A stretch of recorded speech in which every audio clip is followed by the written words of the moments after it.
សួស្តីទាំងអស់គ្នាគឺបាច់ជាចាប់អារម្មណ៍ហើយនៅពេលដែលឃើញគេ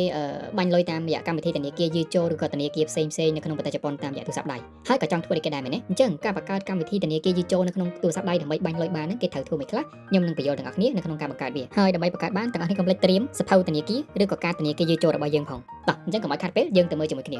ជាដំបូងយើងបើកកម្មវិធី Play Store ឬក៏ App Store មកទៅតាមទូរស័ព្ទរបស់យើងបន្ទាប់មកយើងចាប់ផ្ដើមបញ្ចូលឈ្មោះរបស់ app មួយហ្នឹងគឺ Yujo Tsujo ហើយចុចពាក្យ Kensaku នេះមកដើម្បីស្វែងរកឬក៏ចុចពាក្យ Search ទៅតាមប៊ូតុងទូរស័ព្ទយើងអញ្ចឹងចេញមកនេះគឺកម្មវិធីរបស់ធនាគារយឺចូលយើងចុចបើកវាឲ្យធំមកហើយចុចកន្លែងប៊ូតុងពណ៌ខៀវនេះហើយដោយសារតែខ្ញុំធ្លាប់បាន download វាម្ដងហើយទៅវាចេញសញ្ញាព្រួយអញ្ចឹងបើសិនជាទាំងអស់គ្នាអត់ធ្លាប់ download ទេគឺវាពាក្យ install ឬក៏ពាក្យ get ទៅតាមទូរស័ព្ទយើងដែរណាអញ្ចឹងយើងរងចាំបន្តិចទៅឲ្យវា download ពេញបន្ទាប់ពីវា download ពេញហើយចុចបើកវាមក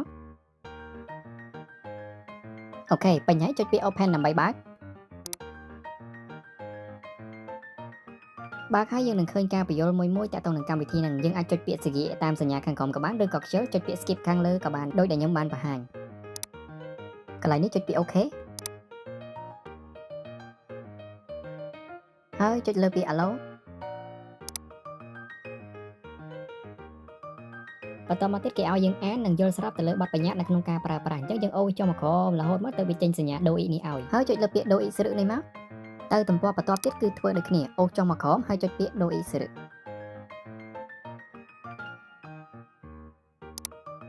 អូខេចូលមកដល់ចំណុចនេះគឺយើងចាប់ផ្ដើមបញ្ចូលព័ត៌មានធនាគាររបស់យើងហើយទី1គឺលេខគេហៅថា Kigo អញ្ចឹងគឺវាមានចំនួន5ខ្ទង់ទី2គឺលេខគណនីធនាគាររបស់យើងគឺវាមាន8ខ្ទង់អញ្ចឹងយើងអាចមើលទៅលើប្រអប់ពណ៌បៃតងដែលគេដាក់នៅលើឧទាហរណ៍ខាងលើណាហើយយកវាមកវាយបញ្ចូលមកបន្តមកទៀតជួរទី2គឺឈ្មោះពេញរបស់យើងសរសេរជាអក្សរកាតាកាណាហើយហាមដកឃ្លាណាហើយជួរទី3គឺថ្ងៃខែឆ្នាំកំណើតគឺឆ្នាំខែហើយនិងថ្ងៃបំពេញព័ត៌មានរួចរាល់អស់ហើយចុចពាក្យ Sigi មក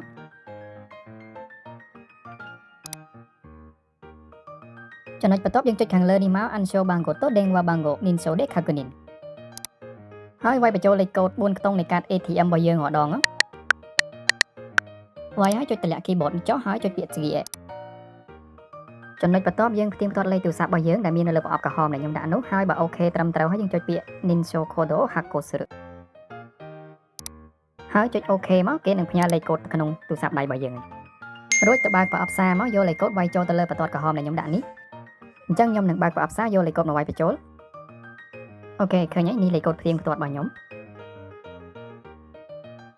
ចាប់ផ្ដើមវាយបញ្ចូលហើយចុចពាក្យ Sigi